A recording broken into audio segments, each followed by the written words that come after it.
नमस्कार दोस्तों, स्वागत है आप सभी का आपके अपने चैनल हमारे संस्कार में। आज हम आपके लिए लेकर आए हैं सावन मास में सुनी जाने वाली शिव महापुराण की कथा अध्याय 2।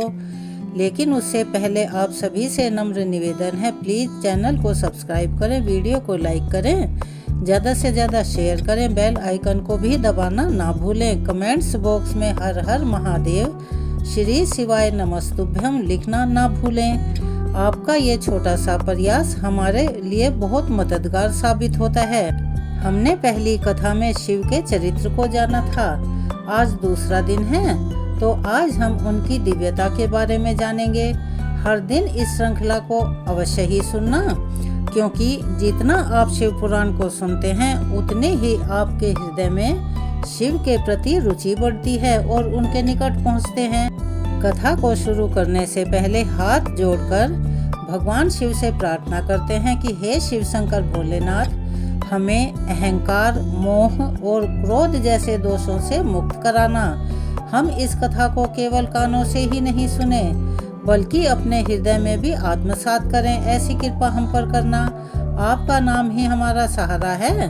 हर हर महादेव। सूत जी कहते हैं, शौनक जी, जो श्रवण, कीर्तन और मनन इन तीनों साधनों के अनुष्ठान में समर्थ न हो, वो भगवान शंकर के लिंग और मूर्ति की स्थापना करके नित्य उसकी पूजा करें तो संसार सागर से वो पार हो जाएंगे। वंचना अथवा छल ना करते हुए अपनी शक्ति के अनुसार धनराशि ले जाएं और उसे शिवलिंग अथवा शिव की मूर्ति की सेवा के लिए अर्पित कर दें। साथ ही निरंतर उस लिंग और मूर्ति की पूजा भी अवश्य ही करें। उसके लिए भक्ति भाव से मंडप, गोपुर, तीर्थ, मठ और अक्षेत्र की स्थापना करें और उत्सव मनाएं। वस्त्र, गंध, पुष्प, धूप, दीप, पुए और शाक आदि व्यंजनों से युक्त भांति भांति के भक्षण योग्य यानी के भोजन करने योग्य अन्न नैवेद्य के रूप में समर्पित करें। छत्र, ध्वजा, व्यंजन, चामर तथा अन्य अंगों सहित राजोपचार की भांति सब समान भगवान शिवलिंग के और मूर्ति पर चढ़ाएं। प्रदक्षिणा, नमस्कार तथा यथाशक्ति जब भी करना चाहिए। आवाहन से लेकर विसर्जन तक सारा कार्य प्रतिदिन भक्ति भाव से संपन्न करें। अगर मंदिर में जाने का आपके पास टाइम नहीं है तो आप ये क्रियाएं अपने घर पर भी कर सकते हैं। इस प्रकार शिवलिंग अथवा शिव की मूर्ति में भगवान शंकर की पूजा करने वाला पुरुष श्रवण आदि साधनों का अनुष्ठान ना करे तो भी भगवान शिव की प्रसन्नता से सिद्धि प्राप्त कर लेता है। पहले से बहुत से महात्मा पुरुष लिंग और शिव मूर्ति की पूजा करने मात्र से ही भव बंधन से मुक्त हो चुके हैं, यानी आवागमन से मुक्ति पा चुके हैं। तब ऋषियों ने पूछा, मूर्ति में ही सर्वत्र देवताओं की पूजा होती है, लिंग में नहीं, परंतु भगवान शिव की पूजा सब जगह मूर्ति में और लिंग में ही क्यों की जाती है? शौनक जी के इस प्रश्न को सुनकर सूत जी ने कहा, हे मुनीश्वरों, तुम्हारा यह प्रश्न तो बड़ा ही पवित्र और अत्यंत अद्भुत है। इस विषय में महादेव जी ही वक्ता हो सकते हैं। दूसरा कोई पुरुष कभी और कहीं भी इसका व्याख्यान नहीं कर सकता। इस प्रश्न के समाधान के लिए भगवान शिव ने जो कुछ कहा है और उसे मैंने अपने गुरु जी के मुख से जिस प्रकार सुना है उसी तरह से मैं वर्णन करूंगा। एकमात्र भगवान शिव ही ब्रह्म रूप होने के कारण निष्कल अर्थात निराकार कहे गए हैं। रूपवान होने के कारण उन्हें सकल भी कहा गया है। इसके लिए वे सकल और निष्कल दोनों हैं। शिव के निष्कल निराकार होने के कारण ही उनकी पूजा का आधारभूत लिंग भी निराकार ही प्राप्त हुआ है, अर्थात शिवलिंग शिव के निराकार स्वरूप का प्रतीक है। इसी तरह शिव के सकल या साकार होने के कारण उनकी पूजा का आधारभूत विग्रह साकार प्राप्त होता है, अर्थात शिव का साकार विग्रह उनके साकार स्वरूप का प्रतीक होता है। सकल और विष्कल अर्थात समस्त अंग आकार सहित साकार और अंग आकार से सर्वथा रहित निराकार रूप होने से ही वे ब्रह्म शब्द से कहे जाने वाले परमात्मा हैं। और यही कारण है कि सब लोग लिंग की जो कि निराकार माना जाता है और मूर्ति जिसे साकार कहते हैं, दोनों में ही सदा भगवान शिव की पूजा करते हैं। शिव से भिन्न जो दूसरे देवतागण हैं वे साक्षात ब्रह्म नहीं हैं, इसीलिए कहीं भी उनके लिए निराकार लिंग नहीं उपलब्ध होता। पूर्व काल में बुद्धिमान ब्रह्मपुत्र सनत कुमार ने मुनि ने मंदराचल पर नंदीकेश्वर से इसी प्रकार का प्रश्न किया था। सनत कुमार जी ने कहा था, भगवान शिव से भिन्न जो देवता हैं उन सब की पूजा के लिए चारों ओर प्रायः मूर्ति मात्र ही अधिक संख्या में देखी और सुनी जाती है। केवल भगवान शिव की ही पूजा में लिंग और वेर दोनों का ही उपयोग देखने में आता है। अतः कल्याणमयी नंदीकेश्वर, इस विषय में जो कुछ भी तत्व की बात हो उसे मुझे इस प्रकार बताइए जिससे मुझे अच्छी तरह से समझ में आ जाए और मेरी आत्मा भी तृप्त हो जाए। तब नंदीकेश्वर ने सनत कुमार को समझाते हुए कहा कि हे निष्पाप ब्रह्म कुमार, आपके इस प्रश्न का हम जैसे लोगों के द्वारा कोई उत्तर नहीं दिया जा सकता, क्योंकि यह गोपनीय विषय है और लिंग साक्षात ब्रह्म का प्रतीक है। तथापि आप शिव भक्त हैं, इसीलिए इस विषय में भगवान शिव ने जो कुछ भी बताया है उसे ही आपके समक्ष कहता हूँ। भगवान शिव ब्रह्म स्वरूप और निष्कल अर्थात निराकार हैं, इसीलिए उन्हीं की पूजा में निष्कल लिंग का उपयोग होता है। संपूर्ण वेदों का भी यही मत है। तब सनत कुमार कहने लगे, हे महाभाग योगेंद्र, आपने भगवान शिव और दूसरे देवताओं के पूजन में लिंग और मूर्ति के प्रचार का जो रहस्य विभाग पूर्वक बताया है वह यथार्थ है। इसीलिए लिंग और मूर्ति आदि की उत्पत्ति का जो उत्तम वृतांत है उसी को मैं इस समय सुनना चाहता हूँ। लिंग के प्राकट्य का रहस्य सूचित करने वाला प्रसंग मुझे सुनाइए। इसके उत्तर में नंदीकेश्वर ने भगवान महादेव के निष्कल स्वरूप लिंग के आविर्भाव का प्रसंग सुनाना शुरू किया। उन्होंने ब्रह्मा तथा विष्णु के संवाद, देवताओं की व्याकुलता और चिंता, देवताओं का दिव्य कैलाश शिखर पर गमन, उनके द्वारा चंद्रशेखर महादेव का स्तवन, देवताओं से प्रेरित हुए महादेव जी का ब्रह्मा और विष्णु के विवाद स्थल में आगमन और दोनों के बीच में निष्कल आदि अंतरहित भीषण अग्नि स्तंभ के रूप में उनका आविर्भाव आदि प्रसंगों की कथा कही। इसके पश्चात श्री ब्रह्मा और विष्णु दोनों के द्वारा उस ज्योतिर्मय स्तंभ की ऊंचाई और गहराई की थाह लेने का प्रयास और केतकी पुष्प के शाप वरदान आदि प्रसंग भी सुनाए। नंदीकेश्वर कहने लगे, तदंतर वे दोनों ब्रह्मा और विष्णु भगवान शंकर को प्रणाम करके दोनों हाथ जोड़कर उनके दाएं बाएं भाग में चुपचाप खड़े हो गए। फिर उन्होंने वहां साक्षात प्रकट पूजनीय महादेव जी को श्रेष्ठ आसन पर स्थापित करके पवित्र और पूजनीय वस्तुओं द्वारा उनका पूजन किया। दीर्घ काल तक अविकृत भाव से सुस्थिर रहने वाली वस्तुओं को पुरुष वस्तु कहते हैं और अल्प काल तक ही टिकने वाली क्षणभंगुर वस्तुएं प्राकृत वस्तुएं कहलाती हैं। इस तरह वस्तु के यह दो भेद जानने चाहिए, अर्थात किन किन पुरुष वस्तुओं से उन्होंने भगवान शिव का पूजन किया यह बताया जाता है।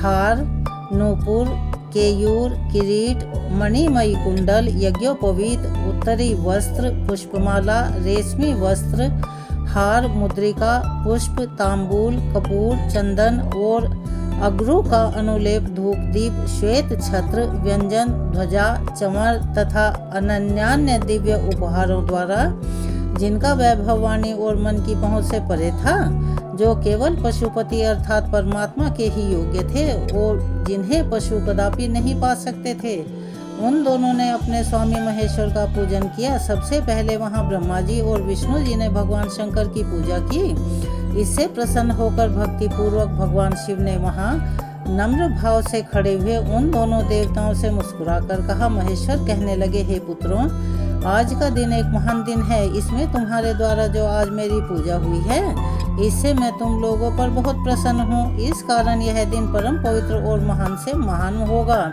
आज की यह तिथि शिवरात्रि के नाम से विख्यात होकर मेरे लिए परम प्रिय होगी। इस समय जो मेरे लिंग अर्थात निष्कल अंग आकृति से रहित निराकार स्वरूप के प्रतीक, वेर अर्थात सकल साकार रूप के प्रतीक विग्रह अर्थात मूर्ति की पूजा करेगा, वह पुरुष जगत की सृष्टि और पालन आदि कार्य भी कर सकता है। जो शिवरात्रि को दिन रात निराहार और जितेंद्रिय रहकर अपनी शक्ति के अनुसार निश्चल भाव से मेरी यथोचित पूजा करेगा, उसको मिलने वाले फल का वर्णन भी सुनो।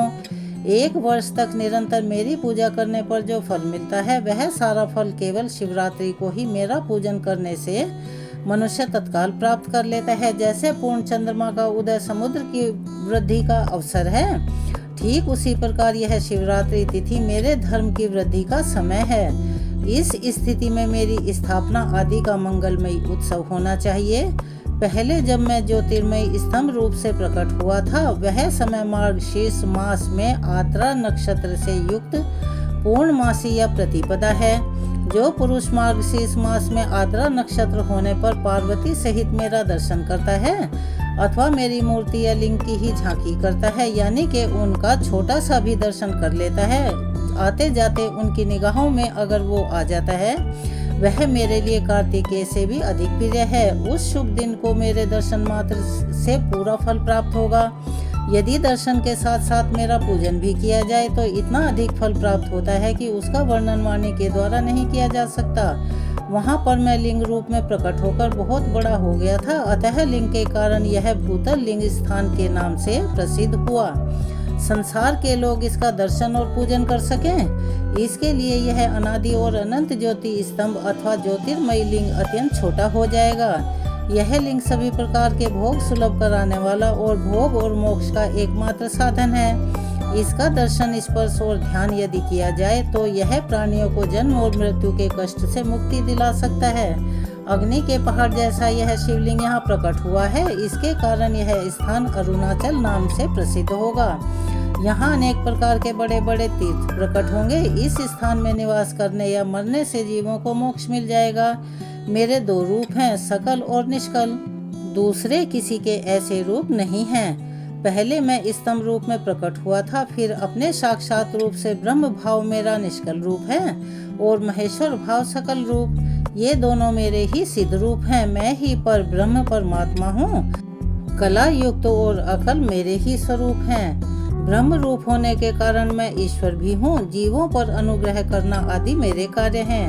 हे ब्रह्मा और केशव, मैं सबसे बड़ा और जगत की वृद्धि करने वाला होने के कारण ब्रह्म कहलाता हूँ। सर्वत्र समरूप में स्थित और व्यापक होने से ही मैं सबकी आत्मा हूँ। सर्ग से लेकर अनुग्रह तक, अर्थात आत्मा या ईश्वर से भिन्न जो जगत संबंधी 5 कर्म हैं, वे सदा मेरे ही हैं। मेरे अतिरिक्त दूसरे के नहीं हैं, क्योंकि मैं ही सबका ईश्वर हूँ। पहले मेरी ब्रह्म रूपता का बोध कराने के लिए निष्कल लिंग प्रकट हुआ था, फिर अज्ञात ईश्वरत्व का साक्षात्कार कराने के निमित्त में साक्षात जगदीश्वर ही सकल रूप में तत्काल प्रकट हो गया। अतः मुझ में जो ईश्वरत्व है उसे ही मेरा सकल रूप जानना चाहिए, और जो मेरा निष्कल स्तंभ है वह मेरे ब्रह्म स्वरूप का बोध कराने वाला है। यह मेरा ही लिंग है। तुम दोनों प्रतिदिन यहाँ आकर इसका पूजन करो। यह मेरा ही स्वरूप है और मेरी निकटता की प्राप्ति कराने वाला है। लिंग और लिंगी में नित्य अभेद होने के कारण मेरे इस लिंग का महान पुरुषों को भी पूजन करना चाहिए। मेरे एक लिंग की स्थापना करने का यह फल बतलाया गया है कि उपासक को मेरी समानता की प्राप्ति हो जाती है। यदि एक के बाद दूसरे शिवलिंग की भी स्थापना कर दी गई, तब तो उपासक को फल स्वरूप मेरे एक साथ एकत्व अर्थात सायुज्य मोक्ष रूप फल प्राप्त हो जाता है। प्रधानतया शिवलिंग की ही स्थापना करनी चाहिए। मूर्ति की स्थापना उसकी अपेक्षा गौण कर्म है। शिवलिंग के प्रादुर्भाव में सब ओर से मूर्ति युक्त होने पर भी वह स्थान नक्षत्र नहीं कहलाता। ऋषियों ने श्री सूत जी महाराज से कहा कि हे सूत जी, अब आप हमें शीघ्र ही वह सदाचार सुनाइए जिससे विद्वान पुरुष पुण्य लोकों पर विजय प्राप्त करता है। स्वर्ग प्रदान करने वाले धर्ममयी आचार तथा नरक का कष्ट देने वाले अधर्ममयी आचारों का भी वर्णन कीजिए। तब श्री सूत जी महाराज इस प्रकार कहने लगे कि सदाचार का पालन करने वाला विद्वान ब्राह्मण ही वास्तव में ब्राह्मण नाम धारण करने का अधिकारी होता है। जो केवल वेदोक्त आचार का पालन करने वाला और वेद का अभ्यासी है, उस ब्राह्मण की विप्र संज्ञा होती है, अर्थात उसे विप्र कहा जाता है। सदाचार, वेदाचार तथा विद्या, इनमें से एक एक गुण से ही युक्त होने पर उसे द्विज कहते हैं। यह सभी ब्राह्मणों के बारे में वर्णन किया गया है, जिसमें अल्प मात्रा में ही आचार का पालन देखा जाता है, जिसने वेदाध्ययन भी बहुत कम किया है, और जो राजा का सेवक यानी कि पुरोहित या मंत्री आदि है, उसे अक्षत्रिय ब्राह्मण कहते हैं। जो ब्राह्मण कृषि तथा वाणिज्य कर्म करने वाला हो और कुछ कुछ ब्राह्मणोचित आचार का भी पालन करता हो, वह वैश्य ब्राह्मण है। और जो खुद ही खेत जोतता है, उसे शूद्र ब्राह्मण कहा गया है। जो दूसरों के दोष देखने वाला और परद्रोही है, उसे चांडाल द्विज कहते हैं। इसी तरह अक्षत्रियों में भी जो पृथ्वी का पालन करता है वह राजा है। दूसरे लोग राजत्व विहीन अक्षत्रिय माने गए हैं। वैश्यों में भी जो धान्य आदि वस्तुओं का क्रय विक्रय करता है वह वैश्य कहलाता है। दूसरों को वाणिक कहते हैं। जो ब्राह्मणों, क्षत्रियों और वैश्यों की सेवा में लगा रहता है वही वास्तव में शूद्र कहलाता है। जो शूद्र हल जोतने का काम करता है उसे वृषल समझना चाहिए। सेवा, शिल्प और कर्षण से भिन्न वृत्ति का आश्रय लेने वाले शूद्र दस्तु कहलाते हैं। इन सभी वर्णों के मनुष्यों को चाहिए कि वे ब्रह्म मुहूर्त में उठकर पूर्वाभिमुख होकर अर्थात पूर्व की तरफ मुख करके सबसे पहले देवताओं का, फिर धर्म का, अर्थ का, उसकी प्राप्ति के लिए उठाए जाने वाले कलेशों का तथा आय और विक्रय का भी चिंतन करें। रात के पिछले पहर को उषा काल जानना चाहिए। उस अंतिम पहर का जो आधा या मध्य भाग है उसे संधि कहा जाता है। उस संधि काल में उठकर द्विज को मलमूत्र आदि का त्याग करना चाहिए। घर से दूर जाकर बाहर से अपने शरीर को ढके रहकर दिन में उत्तराभिमुख बैठकर मलमूत्र का त्याग करें। यदि उत्तराभिमुख बैठने में कोई रुकावट हो तो दूसरी दिशा की ओर मुंह करके बैठें। जल, अग्नि, ब्राह्मण आदि तथा देवताओं का सामान बचाकर रखें। इसके पश्चात किसी वृक्ष के पत्ते से या उसके पतले काष्ठ से जल के बाहर दातुन करनी चाहिए। उस समय तर्जनी उंगली का उपयोग नहीं करना चाहिए। यह दंत शुद्धि का विधान बतलाया गया है। इसके बाद जल संबंधी देवताओं को नमस्कार करके मंत्र पाठ करते हुए जलाशय में स्नान करें। यदि गले तक या कमर तक पानी में खड़े होने की शक्ति न हो तो घुटने तक भी जल में खड़ा होकर अपने ऊपर जल छिड़का जा सकता है और मंत्रों का उच्चारण करके स्नान कार्य संपन्न किया जा सकता है। विद्वान पुरुष को चाहिए कि वहां तीर्थ जल से देवता आदि का स्नानांग तर्पण भी करें। इसके बाद धोती वस्त्र अर्थात धोती लेकर 5 कच्छ करके उसे धारण करें। साथ ही कोई उत्तरी भी धारण कर लें, क्योंकि संध्या वंदन आदि सभी कर्मों में उसकी आवश्यकता होती है।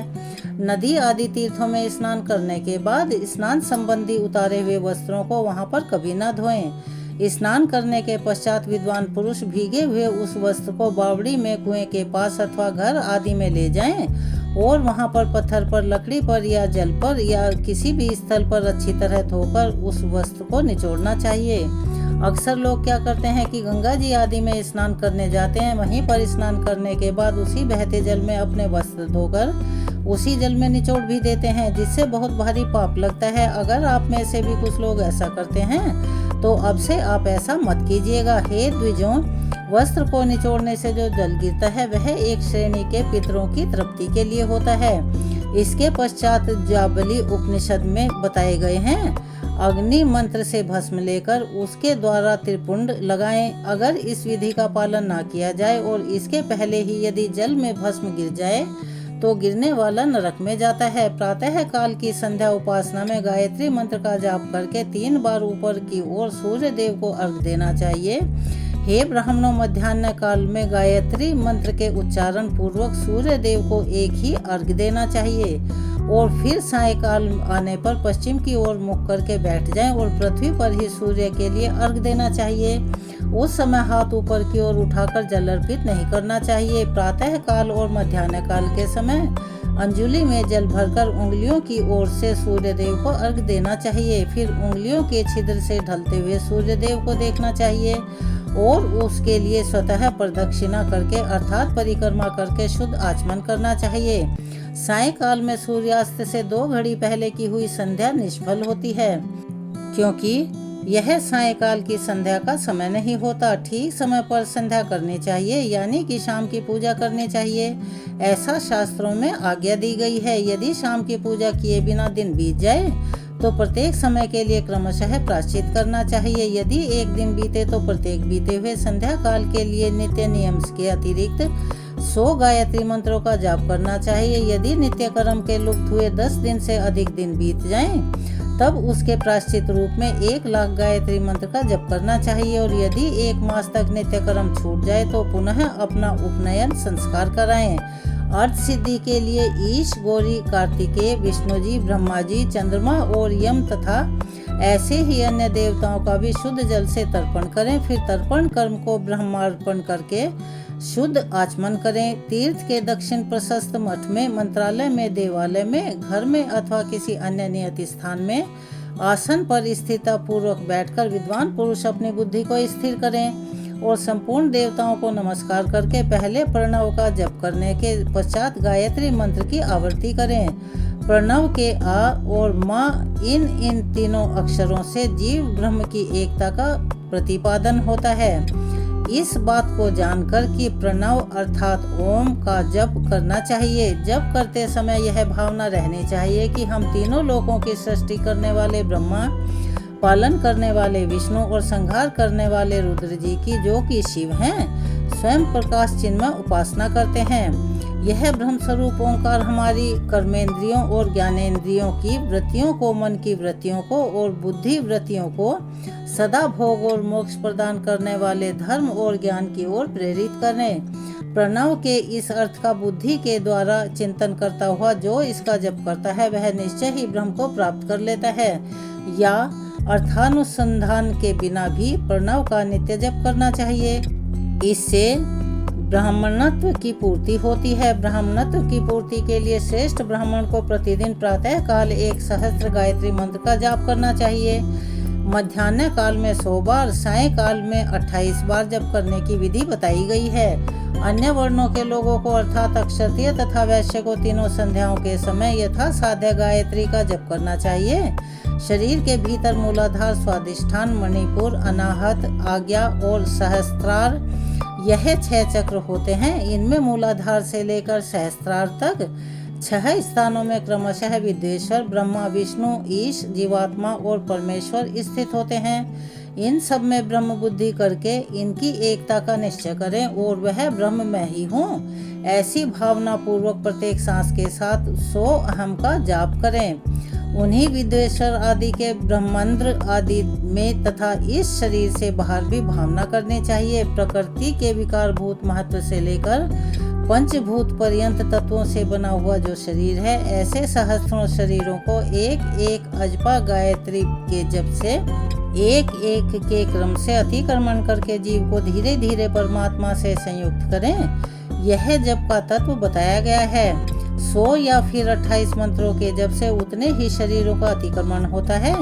इस प्रकार जो मंत्रों का जप है, इसी को आदि क्रम से वास्तविक जप जानना चाहिए। सहस्त्र बार किया हुआ जप ब्रह्मलोक प्रदान करने वाला होता है, ऐसा जान लेना चाहिए। 100 बार किया हुआ जप इंद्र पद की प्राप्ति कराने वाला माना गया है। ब्राह्मणोत्तर पुरुष आत्मरक्षा के जो स्वल्प मात्र में जप करता है, यानी कि कम मात्रा में जप करता है, वह ब्राह्मणों के कुल में जन्म लेता है। प्रतिदिन सूर्य प्रस्थान करके उपर्युक्त रूप से जप का अनुष्ठान करना चाहिए। 12 लाख गायत्री मंत्र का जप करने वाला पुरुष पूर्ण रूप से ब्राह्मण कहा गया है, और जिस ब्राह्मण ने 1 लाख गायत्री मंत्र का भी जप ना किया हो, उसे वैदिक कार्यों में कभी ना लगाएं। 70 वर्ष की अवस्था तक नियम पूर्वक पालन करें। इसके बाद गृह त्याग कर संन्यास लें। परिवाजक या फिर सन्यासी पुरुष नित्य प्रातःकाल 12,000 प्रणव का जप करें। यदि एक दिन इस नियम का उल्लंघन हो जाए तो दूसरे दिन उसके बदले में उतने मंत्र और अधिक जपने चाहिए, और सदा इस प्रकार जप को चलाने का प्रयत्न करना चाहिए। मनुष्य धर्म से धन पाता है, तपस्या से उसे दिव्य रूप की प्राप्ति होती है। कामनाओं का त्याग करने वाले पुरुष के अंतःकरण की शुद्धि होती है और उस शुद्धि के ज्ञान का उदय होता है, इसमें कोई संशय नहीं है। सतयुग आदि में तप को ही प्रशस्त कहा गया है, किंतु कलयुग में द्रव्य साध्य धर्म अर्थात दान आदि को सबसे उत्तम माना गया है। इसीलिए कहते हैं कोई भी व्रत हो तो अपनी सामर्थ्य के अनुसार कुछ न कुछ दान जरूर करना चाहिए। सतयुग में ध्यान से, त्रेता में तपस्या से और द्वापर में यज्ञ करने से ज्ञान की सिद्धि होती है, लेकिन कलयुग में प्रतिमा यानी कि भगवत विग्रह की पूजा करने से ज्ञान का लाभ होता है, अर्थात मूर्ति पूजा से ज्ञान का लाभ होता है। अधर्म हिंसा दुख का कारण होता है और धर्म सुख रूप है। अधर्म से मनुष्य दुख पाता है और धर्म से वह सुख और अभ्युदय का भागीदार बन जाता है। दुराचार करेगा तो दुख प्राप्त होगा, यदि सदाचार करेगा तो उसे सुख मिलेगा। इसीलिए भोग और मोक्ष की सिद्धि के लिए धर्म का उपार्जन करना चाहिए। जिसके घर में कम से कम 4 मनुष्य हैं, ऐसे कुटुंबी ब्राह्मण को जो 100 वर्ष के लिए जीविका देता है उसके लिए वह दान ब्रह्मलोक की प्राप्ति करवाने वाला होता है। 1 सहस्त्र चंद्राधन व्रत का अनुष्ठान ब्रह्मलोकदायक माना जाता है। जो अक्षत्रिय 1 सहस्त्र कुटुंब को जीविका और आवास देता है उसका यह कर्म इंद्रलोक की प्राप्ति कराने वाला माना गया है। 10,000 कुटुंबों को दिया हुआ आश्रयदान ब्रह्मलोक प्रदान करता है। दान देने वाला पुरुष जिस देवता को सामने रखकर दान करता है, अर्थात वह दान के द्वारा जिस भी देवता को प्रसन्न करना चाहता है उसी का लोभ उसे प्राप्त होता है। यह बात वेदों को पढ़ने वाले पुरुष अच्छी तरह जानते हैं। धनहीन पुरुष सदा तपस्या का उपार्जन करें, क्योंकि तपस्या और तीर्थों के दर्शन से अक्षय सुख पाकर मनुष्य उसका उपभोग करता है। अब मैं न्यायतः धन के उपार्जन की विधि बता रहा हूँ। ब्राह्मणों को चाहिए कि वह सदा सावधान रहकर विशुद्ध प्रतिग्रह अर्थात दान ग्रहण और याजन अर्थात यज्ञ कराने आदि से धन का अर्जन करें। वह इसके लिए कहीं कोई दीनता न दिखाएं और ना ही अत्यंत क्लेशदायक कर्म ही करें। अक्षत्रिय बाहुबल से धन का उपार्जन करें और वैश्य कृषि और गौ रक्षा से न्यायोपार्जित धन का दान करने से दाता को ज्ञान की सिद्धि होती है। ज्ञान सिद्धि द्वारा सभी पुरुषों को गुरु कृपा मोक्ष सिद्धि बड़ी आसानी से प्राप्त हो जाती है।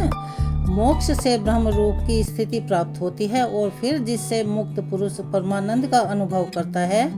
गृहस्थ पुरुष को चाहिए वह आप सभी ध्यान पूर्वक सुने।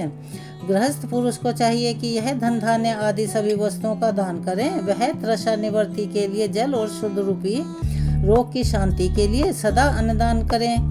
खेत धान्य कच्चा अनाज दक्षिणा इस प्रकार के दान करने चाहिए जिसके अन्न को खाकर मनुष्य जब तक कथा श्रवण आदि शुद्ध कर्म करता है उतने समय तक उसके किए हुए पुण्य का फल का आधा भाग दाता को मिल जाता है, यानी कि जो दान करता है। इसमें कोई भी संदेह नहीं है। दान लेने वाला पुरुष दान में प्राप्त की हुई वस्तु का दान और तपस्या करके अपने प्रतिग्रह जनित पाप की शुद्धि कर ले, नहीं तो उसे रोरव नरक में गिरना पड़ता है। अपने धन के 3 भाग करें। 1 भाग धर्म के लिए, दूसरा भाग वृद्धि के लिए और तीसरा भाग अपने उपभोग के लिए रखना चाहिए। नित्य नैमित्तिक और काम्य यह तीनों प्रकार के कर्म धर्मार्थ रखे हुए हैं, धन से करे हुए हैं। साधक को चाहिए कि वह वृद्धि के लिए रखे हुए धन से ऐसा व्यापार करें जिससे फिर उसके धन की वृद्धि हो और उपभोग के लिए रक्षित धन से हितकारक परिमित और पवित्र भोग भोगे। खेती से पैदा किए हुए धन का 10वां अंश उसे दान कर देना चाहिए। इससे पाप की शुद्धि हो जाती है। शेष धन से धर्म वृद्धि और उपभोग करें, नहीं तो वह रोरव नरक में जा पड़ता है, या फिर उसकी बुद्धि पापपूर्ण हो जाती है, या उसकी खेती ही चौपट हो जाती है। वृद्धि के लिए किए गए व्यापार में प्राप्त हुए धन का 6ठा भाग दान कर देने योग्य होता है। बुद्धिमान पुरुष अवश्य उसका दान कर दें। विद्वान को चाहिए कि वह दूसरों के दोषों का बखान कभी न करें। हे ब्राह्मणों, दोषवश दूसरों के सुने हुए या देखे हुए छिद्र को कभी भी प्रकट न करें। विद्वान पुरुष ऐसी बात ना कहें जो समस्त प्राणियों के हृदय में रोष पैदा करने वाली हो, उन्हें कष्ट देने वाली हो। ऐश्वर्य की सिद्धि के लिए दोनों संध्याओं के समय अग्निहोत्र कर्म अवश्य करें, और जो दोनों समय अग्निहोत्र करने में असमर्थ हो वह एक ही समय सूर्य और अग्नि को विधि पूर्वक दी हुई आहुति से संतुष्ट करें। चावल, धान्य, घी, फल, कंद तथा हविष्य इनके द्वारा विधि पूर्वक स्थाली पाक बनाएं और यथोचित रीति से सूर्य देव और अग्निदेव को अर्पित करें। यदि हविष्य का अभाव हो तो प्रधान होम मात्र करें। सदा सुरक्षित रहने वाली अग्नि को विद्वान पुरुष अजस्त्र की संज्ञा देते हैं, या फिर संध्या काल में जप मात्र या सूर्य की वंदना मात्र कर लें। आत्मज्ञान की इच्छा रखने वाले और धनार्थी पुरुषों को भी इस प्रकार विधिवत उपासना करनी चाहिए। जो सदा ब्रह्म यज्ञ में तत्पर होते हैं, देवताओं की पूजा में लगे रहते हैं, नित्य अग्नि और पूजा और गुरु की पूजा में अनुरक्त होते हैं और ब्राह्मणों को तृप्त करते हैं, वे सब लोग स्वर्ग लोक के अधिकारी हो जाते हैं। श्री सूत जी महाराज कहते हैं, हे महाप्राज्ञ, हे महामते शिवरूप सोनक जी, अब मैं संक्षेप से रुद्राक्ष का महात्म्य बता रहा हूँ, ध्यान पूर्वक सुनिए। रुद्राक्ष शिव को बहुत प्रिय है, इसे परम पावन समझना चाहिए। रुद्राक्ष के दर्शन से, स्पर्श से तथा उस पर जप करने से वह समस्त पापों का अपहरण करने वाला माना गया है। हे मुनि, पूर्व काल में परमात्मा शिव ने समस्त लोगों का उपकार करने के लिए देवी पार्वती के सामने रुद्राक्ष की महिमा का वर्णन किया था। भगवान शिव ने कहा था कि हे महेश्वरी, हे शिव, मैं तुम्हारे प्रेमवश भक्तों के हित की कामना से रुद्राक्ष की महिमा का वर्णन करता हूँ। ध्यान से सुनो। महिषानी, पूर्व काल की बात है। मैं मन को संयम रखकर हजारों दिव्य वर्षों तक घोर तपस्या में लगा रहा। एक दिन सहसा मेरा मन शुद्ध हो उठा। परमेश्वरी, मैं संपूर्ण लोकों का उपकार करने वाला स्वतंत्र परमेश्वर हूँ। अतः उस समय मैंने लीलावश अपने दोनों नेत्र खोले। खोलते ही मेरे मनोहर नेत्र पुटों से कुछ जल की बूंदें गिरी। आंसू की उन बूंदों से वहां रुद्राक्ष नामक वृक्ष पैदा हो गया। भक्तों पर अनुग्रह करने के लिए वे अश्रु बिंदु स्थावर भाव को प्राप्त हो गए। वे रुद्राक्ष मैंने विष्णु भक्त को तथा चारों वर्णों के लोगों में बांट दिए। भूतल पर अपने पीरे रुद्राक्षों को मैंने गौड़ देश में उत्पन्न किया। मथुरा, अयोध्या, लंका, मल्याचल, सहगरी, काशी तथा अन्य देशों में भी उनके अंकुर उगाए। वे उत्तम रुद्राक्ष असह्य पाप समूहों का भेदन करने वाले तथा श्रुतियों के भी प्रेरक हैं। मेरी आज्ञा से वे ब्राह्मण, क्षत्रिय, वैश्य और शूद्र जाति के भेद से इस भूतल पर प्रकट हुए। रुद्राक्षों की ही जाति के शुभाक्ष भी हैं। उन ब्राह्मण आदि जाति वाले रुद्राक्षों के वर्ण श्वेत, रक्त, पीत तथा कृष्ण जानने चाहिए। मनुष्यों को चाहिए कि वे क्रमशः वर्ण के अनुसार अपनी जाति का ही रुद्राक्ष धारण करें। भोग और मोक्ष की इच्छा रखने वाले चारों वर्णों के लोगों और विशेषतः शिव भक्तों को शिव पार्वती की प्रसन्नता के लिए रुद्राक्ष के फलों को अवश्य धारण करना चाहिए। आंवले के फल के बराबर जो रुद्राक्ष हो वह श्रेष्ठ बताया गया है। जो बेर के फल के बराबर हो उसे मध्यम श्रेणी का कहा गया है। जो चने के बराबर हो उसकी गणना निम्न कोटि में की गई है। अब इसकी उत्तमता को परखने की यह दूसरी प्रक्रिया बताई जाती है। इसे बताने का उद्देश्य भक्तों के हित में है। हे पार्वती, तुम भली भांति प्रेम पूर्वक इस विषय को भी सुनो। हे महेश्वरी, जो रुद्राक्ष बेर के फल के बराबर होता है वह उतना छोटा होने पर भी लोक में उत्तम फल देने वाला और सुख सौभाग्य की वृद्धि करने वाला होता है। जो रुद्राक्ष आंवले के फल के बराबर होता है वह समस्त अरिष्टों का नाश करने वाला होता है। और जो गुंजा फल के समान बहुत छोटा होता है वह संपूर्ण मनोरथों और फलों की सिद्धि करने वाला होता है। रुद्राक्ष का आकार जैसे जैसे छोटा होता जाता है वैसे ही वो अधिक फल देने वाला होता रहता है। एक एक बड़े रुद्राक्ष से छोटे रुद्राक्ष को विद्वानों ने 10 गुना अधिक फल देने वाला बताया है। पापों का नाश करने के लिए रुद्राक्ष धारण करना आवश्यक होता है। वह निश्चय ही संपूर्ण अभिष्ट मनोरथों का साधक है, इसीलिए अवश्य ही उसे धारण करना चाहिए। हे परमेश्वरी, लोक में मंगलमयी रुद्राक्ष जैसा फल देने वाला देखा जाता है वैसे ही फलदायिनी दूसरी कोई माला नहीं दिखाई देती। हे देवी, समान आकार प्रकार वाले चिकने मजबूत स्थूल कंटक युक्त अर्थात उभरे हुए छोटे छोटे दाने वाले और सुंदर रुद्राक्ष अभिलक्षित पदार्थों के दाता तथा सदैव भोग और मोक्ष देने वाले हैं। जिसे कीड़ों ने दूषित कर दिया हो, जो टूटा फूटा हो, जिसमें उभरे हुए दाने ना हो, जो व्रण युक्त हो और जो पूरा पूरा गोल ना हो, इन 5 प्रकार के रुद्राक्ष को त्याग देना चाहिए। जिस रुद्राक्ष में अपने आप ही डोरा पिरोने के योग्य छिद्र हो गया हो वही यहाँ उत्तम माना गया है। जिसमें मनुष्य प्रयत्न से छेद किया गया हो वह रुद्राक्ष मध्यम श्रेणी का होता है। रुद्राक्ष धारण बड़े बड़े पातकों का नाश करने वाला होता है। इस जगत में 1100 रुद्राक्ष धारण करने से मनुष्य जिस फल को प्राप्त करता है उसका वर्णन सैकड़ों वर्षों में भी नहीं किया जा सकता। भक्तिमान पुरुष 550 रुद्राक्ष के दानों का सुंदर मुकुट बना ले और उसे सिर पर धारण करे। 360 दानों को लंबे सूत्र में पिरोकर एक हार बना लें। वैसे वैसे 3 हार बनाकर भक्ति परायण पुरुष उनका यज्ञोपवीत तैयार करें और उसे यथास्थान धारण किए रहें। इसके बाद किसी अंग में कितने रुद्राक्ष धारण करने चाहिए यह बताकर श्री सूत जी महाराज आगे इस प्रकार कहने लगे। हे महर्षियों, सिर पर ईशान मंत्र से, कान में तत्पुरुष मंत्र से तथा गले में और हृदय में अघोर मंत्र से रुद्राक्ष धारण करना चाहिए।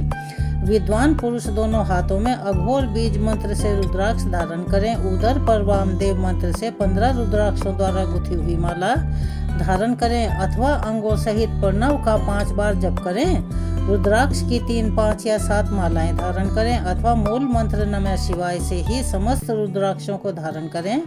रुद्राक्षधारी पुरुष अपने खान पान में मदिरा, मांस, लहसुन, प्याज, सहजन, लिसोड़ा आदि को त्याग दें। हे गिरिराज नंदनी, उमें रुद्राक्ष केवल ब्राह्मणों को ही धारण करने चाहिए। गहरे लाल रंग का रुद्राक्ष अक्षत्रियों के लिए हितकर बताया गया है। वैश्यों के लिए प्रतिदिन 12 बार पीले रुद्राक्ष को धारण करना आवश्यक है और शूद्रों को काले रंग का रुद्राक्ष धारण करना चाहिए।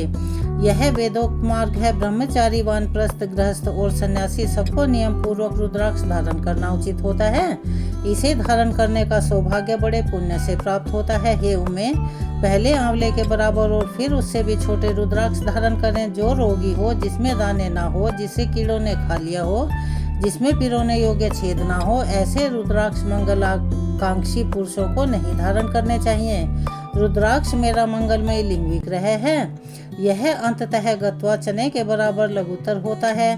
सूक्ष्म रुद्राक्ष को ही सदा प्रशस्त माना गया है। सभी आश्रमों, समस्त वर्णों, स्त्रियों और शूद्रों को भी भगवान शिव की आज्ञा के अनुसार सदैव रुद्राक्ष धारण करना चाहिए। यतियों के लिए प्रणव के उच्चारण पूर्वक रुद्राक्ष धारण का विधान है। जिसके ललाट में त्रिपुंड लगा हो और सभी अंग रुद्राक्ष से विभूषित हो तथा जो मृत्युंजय मंत्र का जाप कर रहा हो, उसका दर्शन करने मात्र से साक्षात रुद्र के दर्शन का फल प्राप्त हो जाता है। हे पार्वती, रुद्राक्ष अनेक प्रकार के बताए गए हैं। मैं उनके भेदों का वर्णन करता हूँ। वे भेद भोग और मोक्ष रूप फल देने वाले हैं। तुम उत्तम भक्ति भाव से उनका परिचय भी सुनो।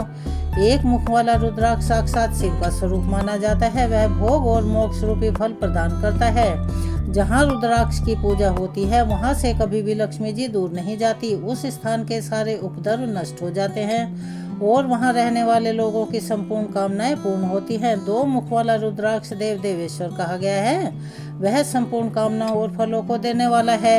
तीन मुख वाला रुद्राक्ष सदा साक्षात साधन का फल देने वाला है। उसके प्रभाव से सारी विद्याएं प्रतिष्ठित होती हैं। चार मुख वाला रुद्राक्ष साक्षात ब्रह्मा का रूप है। वह दर्शन और स्पर्श से शीघ्र ही धर्म, अर्थ, काम और मोक्ष इन चारों पुरुषार्थों को देने वाला है। पांच मुख वाला रुद्राक्ष साक्षात कालाग्नि रुद्र का रूप है। वह सब कुछ करने में समर्थ है, सबको मुक्ति देने वाला है तथा संपूर्ण मनोवांछित फल प्रदान करने वाला है।